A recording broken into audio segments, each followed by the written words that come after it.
I know that we're on Palm Sunday this morning, and I know that the Garden of Gethsemane is not really talked about until later on in the week, but I really felt this morning that God was directing me towards talking to you guys about the events that took place in that garden and how those events affect us. You know, we know that there was a spiritual man, Jesus Christ, who was indeed the Son of God. He was both king and conqueror and human in nature. And we know that just because he was the Son of God, see, he came as the Son of God, but he took on human form because there was no way that he would be able to be the complete and total sacrifice for our sins to release us of that burden unless he was also a human being. And so in the Garden of Gethsemane, we see this battle, we see this struggle, we see this challenge unfold in his life.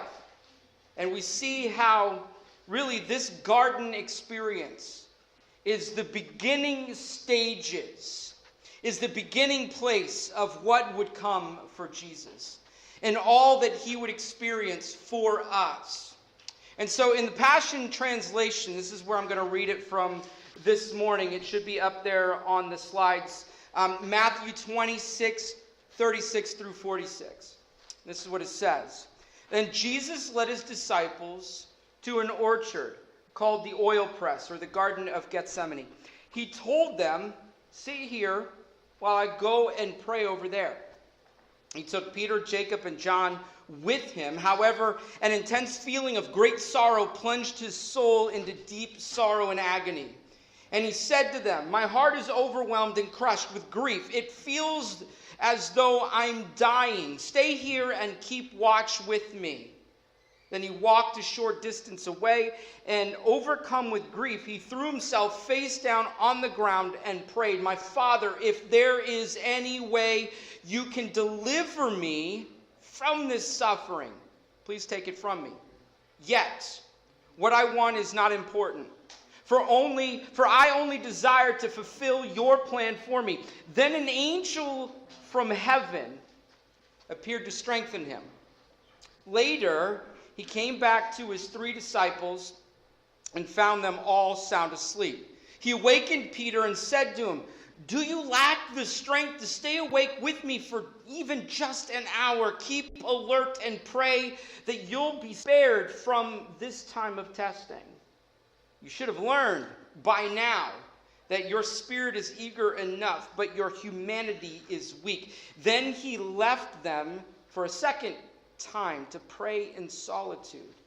And he said to God, "My Father, if there is not a way that you can deliver me from this suffering, then your will must be done."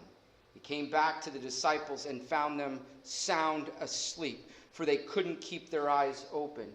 So he left them and went away to pray the same prayer for a 3rd time. When he returned again to his disciples, he awoke them, saying, "Are you still sleeping and resting? Don't you know the hour has come for the Son of Man to be handed over to the authority of sinful men? Get up, let's go, for the betrayer has arrived." This is a very broken Jesus. I don't know about you guys, but I really struggle with seeing this side of him. You know, I see this conquering king. I see this confident man walking throughout the earth and walking throughout all the different places that he would be and reaching people and healing them.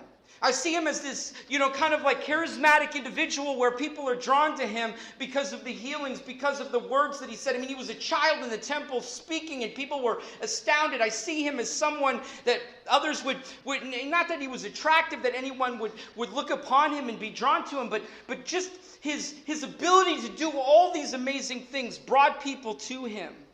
And it's hard for me to see Jesus in this condition. It's hard for me to imagine Jesus going into this Gethsemane. It is hard for me to watch him go to the foot of the Mount of Olives and walk into this grounds where he could be separated from people, where he could be separated from all that's going around him, so that he could, in agonizing desperation, cry out to God. And so this was a place that he and the disciples had gone before, but this garden was in the Kidron Valley, on the lower western slope of the Mount of Olives. And Gethsemane means oil press in Hebrew, which indicates that it is an industrial oil operation. This was a commodity in the ancient world. They used olive oil for cleansing, or for cooking or cleaning, to skincare, to lamp fuel. And so he found himself in this place, and he was crying out to God. If I could say it like this, the war for our souls won on Calvary was a battle that began in the garden. The war for our souls, the war for our freedom, the war that would lead to the cross and then to resurrection. Its starting place, really, I know that it was the starting place of his birth, but the starting place of these moments where he would proceed, that he would progress to the very next steps, the betrayal.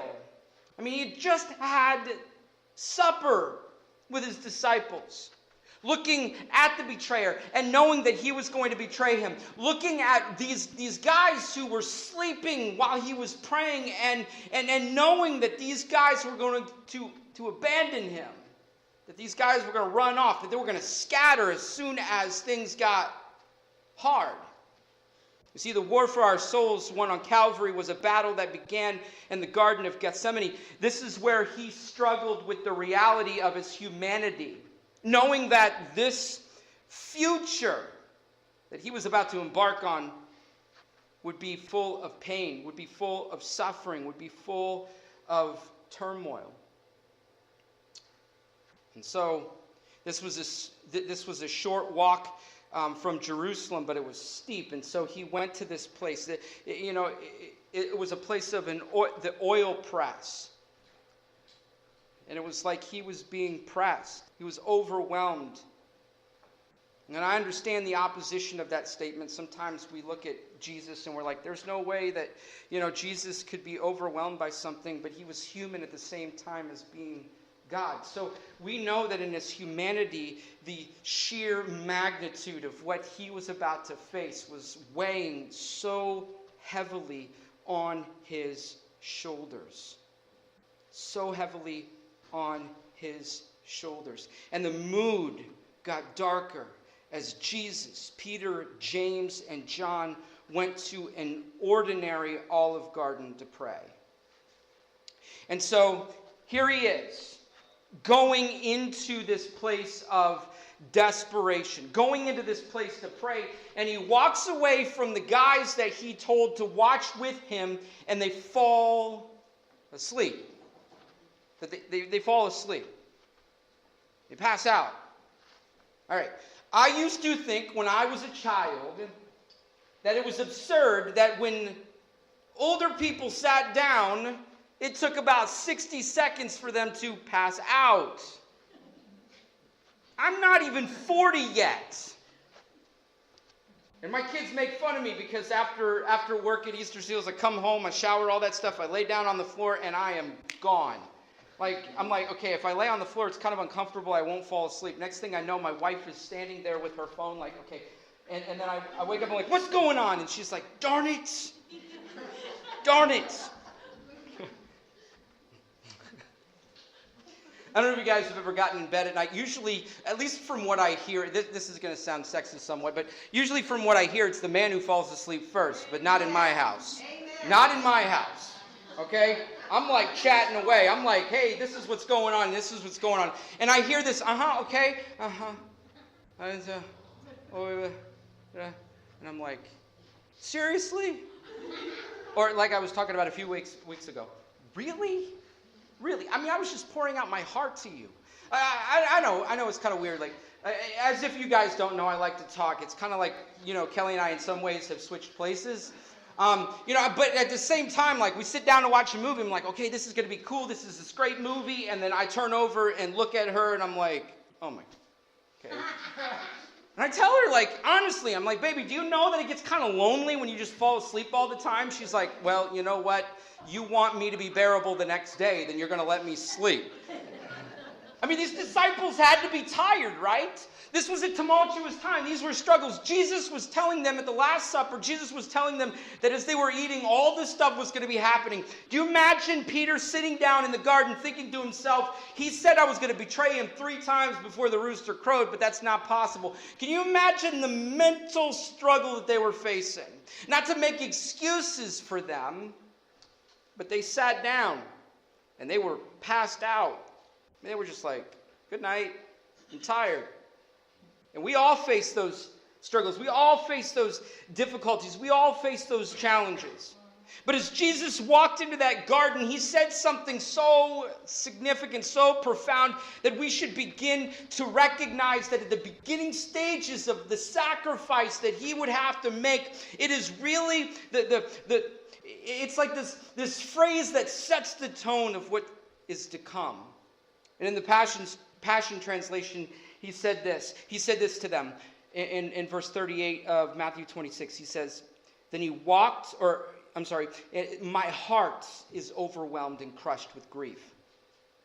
It feels as though I'm dying. Or in the New International Version, it says, my soul is overwhelmed with sorrow to the point of death. Stay here and keep watch with me. My soul is overwhelmed. My soul is overwhelmed. He is about to embark on something so challenging. Challenging really is not a good word for it. I lack the vernacular to explain just what is about to happen. The fact that he made it past the whipping, the lashes, the fact that he made it past those 9 tails ripping into his skin and pulling his flesh off, the fact that he made it all the way to the cross is astonishing alone. But he's being anguished within. He's struggling within. And we know that an angel appeared to him, and all these things happened to create this place. But he went and prayed 3 times. God, if you can make it so. Father, if you're willing, take this cup from me. Let it pass over. If there's anything else that can be done to accomplish your will, please let it happen. However, but in spite of what I want, I'm going to follow your way. I'm going to do what you want me to do. I'm going to follow in your direction. Church, realize this. The blood of Christ, the cost of our freedom, began spilling in the Garden of Gethsemane. His prayers. We know that there are medical terms for this. Doctors have come up with an understanding of this kind of trauma, this kind of anguish, this kind of stress on a human body that would cause this. But Jesus began to sweat blood. He began to sweat blood from his forehead, from his tear ducts, from his nose, nails, all of these other skin surfaces. Anywhere that it could escape his body, it began to spill already. Consider this. We know that the cost of our freedom was the blood of Christ. The cost of our freedom, everything that we would experience to come out into the light, to come out into hope, to come out free from our sinfulness was going to cost him everything. The very thing inside of his body that brings life to his body would be spilled out. There had to be a punishment for our sin. I could not trust God if he was not just. I know, like, wouldn't it be easier if it was just like, okay, just like Jesus. Hey, let's just make this simple. You could just snap your fingers and everything would be fine. But no, he wanted us to have a free will. He wanted us to choose to love him. Parents here, would you rather your children choose to love you or be forced into a slavery of love? Would you rather your children have affection for you, adore you in a sense of that it's their own decision to do so, or would you rather them live a life of servitude where it's demanded of them? It is required of them.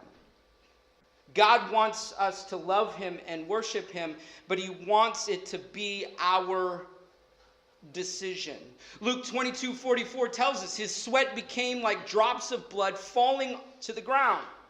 And so we know that this blood that he would shed, this blood that he would give of himself, the very life would leave his body for our sake. It was like in this moment he was being pressed, he was being squeezed, he was being crushed under the weight of God's plan. And we know the price. I mean, Isaiah 53:5 talks about him being pierced because of our transgressions. He was crushed because of our iniquities. Punishment for our peace was on him. We are healed by his wounds. We are healed by his wounds. We know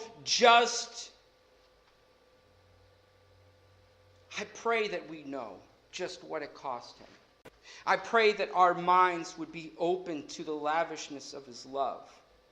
That Jesus, okay, think about this. Okay, he's in the dark of night.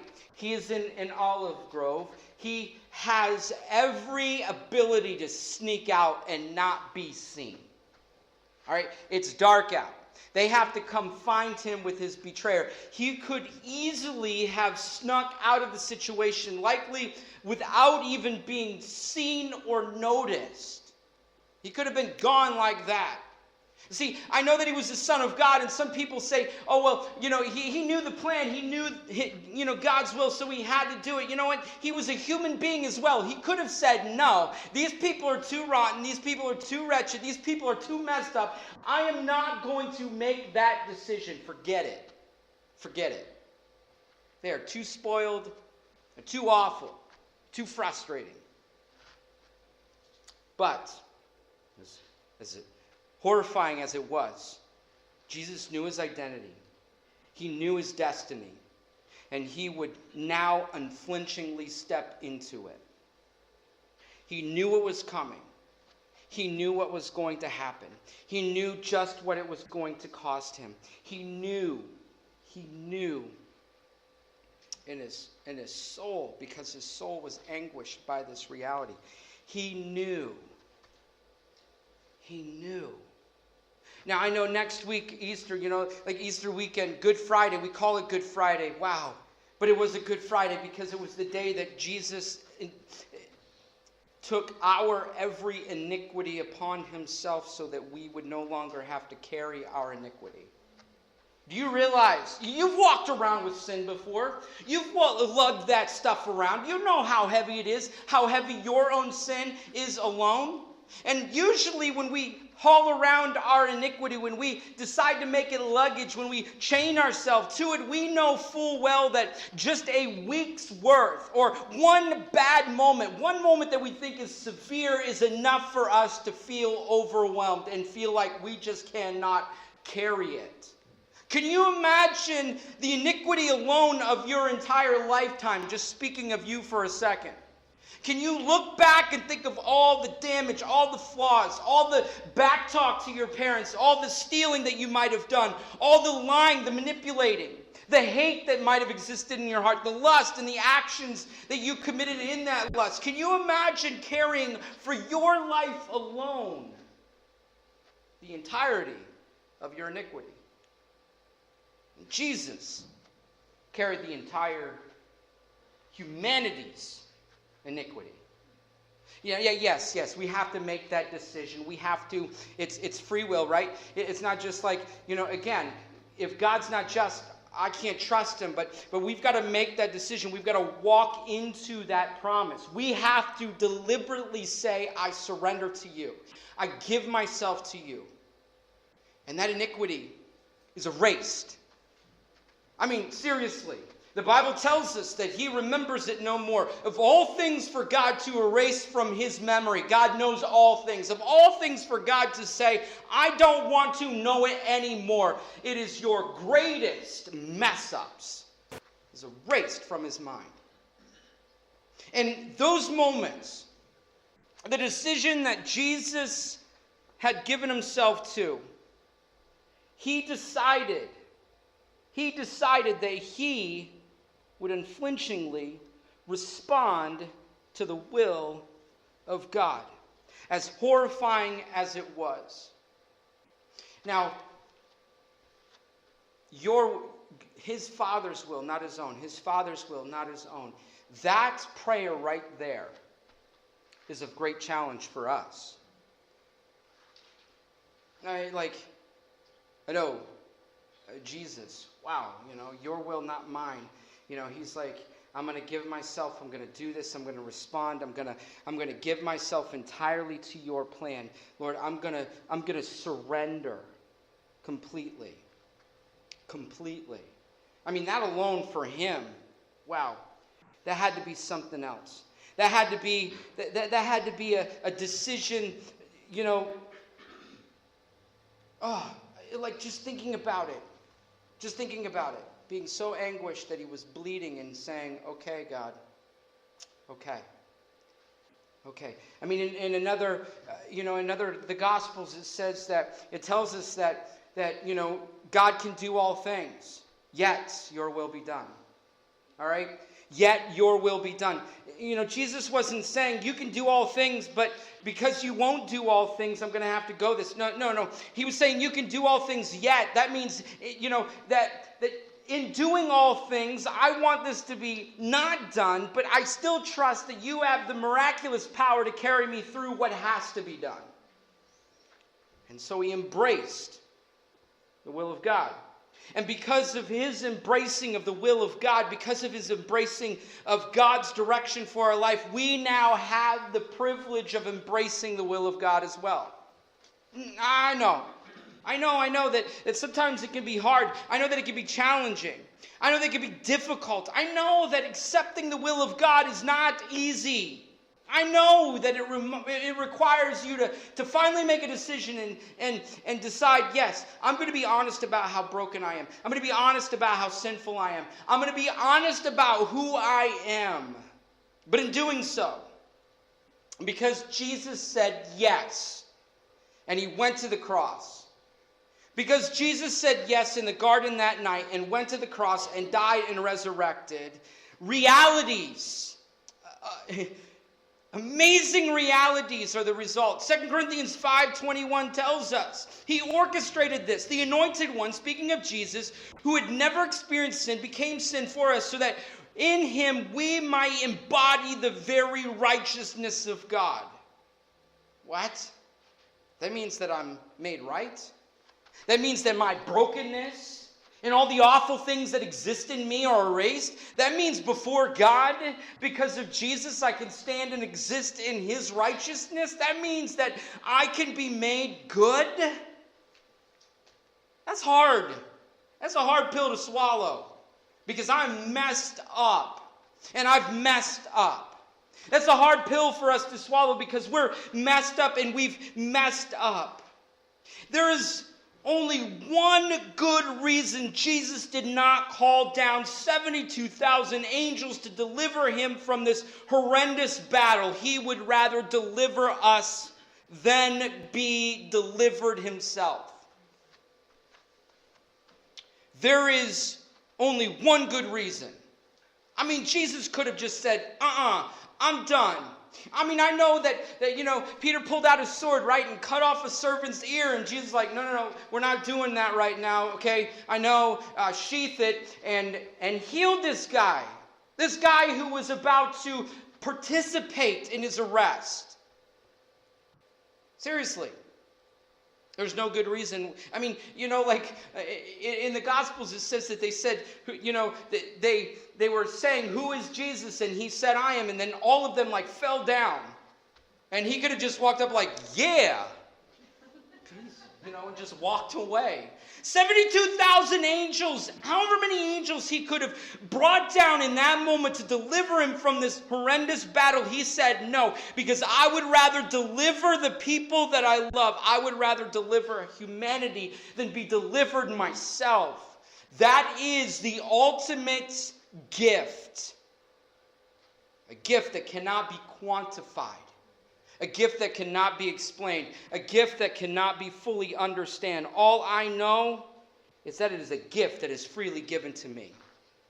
Fulton Sheen in Life of Christ said it this way: as Adam lost the heritage of union with God in a garden, so now our blessed Lord ushered in its restoration in a garden. Eden and Gethsemane were the two gardens around which revolved the fate of humanity. In Eden, Adam sinned. In Gethsemane, Christ took humanity's sin upon himself. In Eden, Adam hid himself from God. In Gethsemane, Christ interceded with his Father. In Eden, God sought out Adam.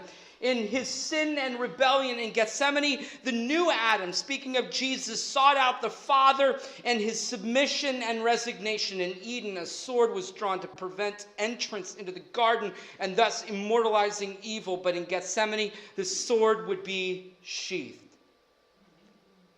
You see, Christ conquered in the garden. He conquered in the garden. Galatians 4:4-7 says this: but when the right time came, God sent his Son, born of a woman, subject to the law. God sent him to buy freedom for us, who were slaves to the law, so that he could adopt us as his very own children. And because you are his children, God has sent the Spirit of his Son into our hearts, prompting us to call out, Abba, Father. The most affectionate, passionate, intimate way to say Father. Now, you are no longer slave, but God's own children. And since you are his child, God has made you his heir. In the Message, it says, you can now say Papa. You can now say Papa. I've shared this story with you guys before, but one of the most freeing experiences in my spiritual journey with God is the time when God said, call me Daddy. Call me Daddy. As immature and silly as I thought that sounded, he was telling me just how much he loved me, just how dearly he wanted to show himself to me. You see, Jesus conquering at Gethsemane is a catalyst to God's glorious greatness. It is a compelling goodness. It is his complete glory in us. It's a comforting graciousness. It is his compassionate generousness in us. You see, the perfected love of God expressed through his Son and empowered within us through his Holy Spirit. There is something marvelous and truly incredible to be called a child of God and to be heir of glory, of heaven, of paradise, even though I am broken. Oh, man. Oh, we're gonna celebrate Easter week, but let's not get it confused. Let's not get distracted. Let's not allow the way that merchandise has crept into our stores cause us to not think about this. Have fun, yes, but always recognize just what this means. Yeah, I know we're gonna be celebrating, or we're going to be thinking about this moment this coming week. As the timeline says, or as some celebrate, Thursday is the garden experience. I know that, and I know I'm a little bit early, and I know that Palm Sunday is today, but I want you to fathom just what he was beginning at this moment. This was a breathtaking promise, a fluttering rush of being thrown high and experiencing the thrill of falling right back into his arms. I was trying to think of ways to explain this. I remember being outside of our house back here, and we're standing outside in the grass, and I'm like, okay, this is going to be fun. I'm just going to toss my son as high as I can get him. My wife was inside, so I don't know how high it was, but I mean, this is going to sound like an exaggeration. I am strong, just so you know. But okay. I threw him, literally, like if you were standing down here, it looked like I was close to the fan up there. I mean, I just whoosh, and he's airborne. And he's laughing so loud. And then my wife looks out the window. and he's just falling, okay? And I caught him, all right? Don't worry. I caught him. He's good. He's good. But, I mean, immediately after catching him, he had this look of delight on his face. He's like, do it again, do it again, do it again. I used to, my mom tells me this story. The door was open to the basement stairs in one of the houses that we lived in, and I was on one of those like roller things that create speed demons out of children, and I'm like running all around, and it's kind of embarrassing to say this, but I would just run up and bite her thigh for whatever reason, and so she would just kind of like put her foot on it and just shove it, okay? And so I would just go sliding, and that was even more fun, so I kept doing it. And so this one day, the basement doors open, the stairs, and she gives me a nudge, and there I go. I mean, and I'm just like, boom, boom, boom. And she said she took off running towards the staircase, and she looked down, and there I am at the bottom, just like, yay! I did not tip at all. I thought it was like the wildest ride ever. It was so much fun. It was so much fun. Yeah, some people don't like roller coasters, my wife specifically, but we've experienced thrills before, right? Physically speaking, thrills. I imagine my son experiencing the physical thrill of being thrown up in the air and then falling into his father's arms. I know that I'm speaking of a physical experience right now, but can you imagine being so connected with God? Can you imagine being such an incredible relationship with God that he throws you into the thrill of life, that he throws you into the amazing experiences, and you know that you are always going to fall right back into his arms. You know that when he launches you out there and he says, okay, Seth, you got this. You're going to do this. You're going to do amazing things. It's going to be incredible. I said yes to my Father's will. Jesus said yes to his Father's will. And I said yes to God's will. I responded the same way he responded. And because of that, I get to experience the freedom. That cost him his life. He said yes, so now I can say yes. He said yes, so now I can say yes. And I can know without a doubt that, man, like that thrill, that experience, that fluttering moment, for my son being tossed in the air, the excitement, the thrill of just floating in the sky and coming back down to his father's arms. The thrill of what is ahead, the thrill of what lies ahead. Yes. Jesus was born. That was a miracle of miracles. And walked throughout life, touching people, healing people, and bringing people back to life from the dead. But there in the garden, that's where he, in its finality, said yes to God. Okay, let's do this. You're powerful enough to carry me through, Father. I'm a human being. And I am your son, and you're going to walk with me. You're going to give me the strength. The people that I love and have poured myself into are going to abandon me. The guy that walked with me, one of the 12, has sold me. He sold me, and he's coming to betray me. But yes, I'll do it. And because he said yes to God's will, we have the ability to say yes to God's will. And in doing so, we're free. Amen. In doing so, the law, the heaviness of our every burden is gone.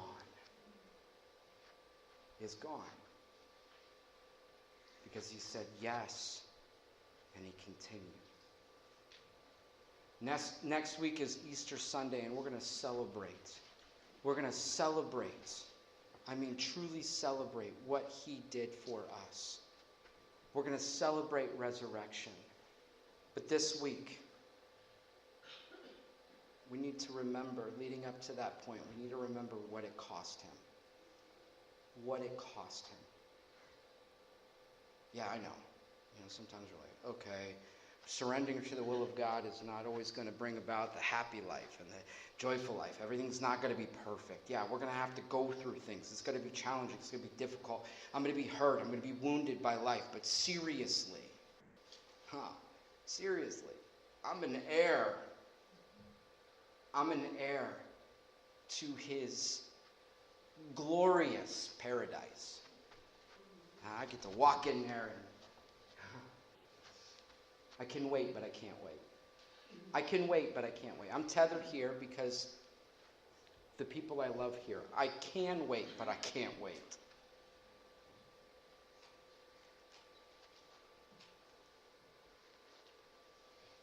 He conquered so you can conquer.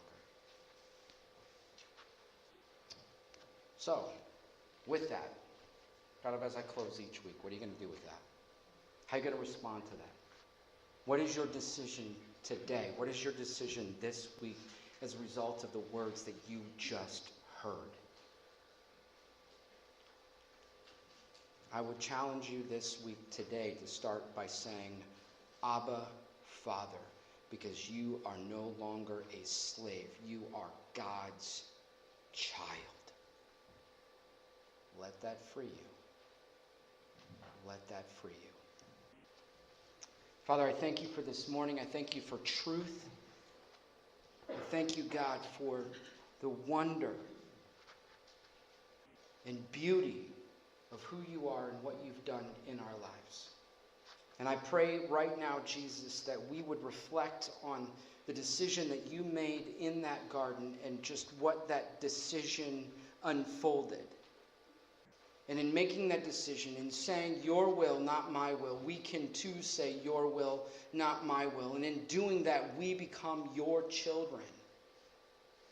Loved, cared for, freed.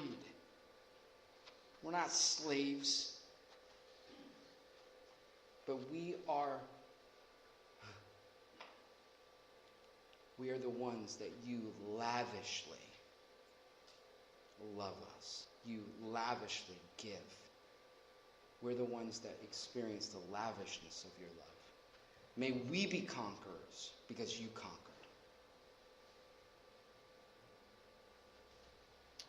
It's in Jesus Christ's name we pray.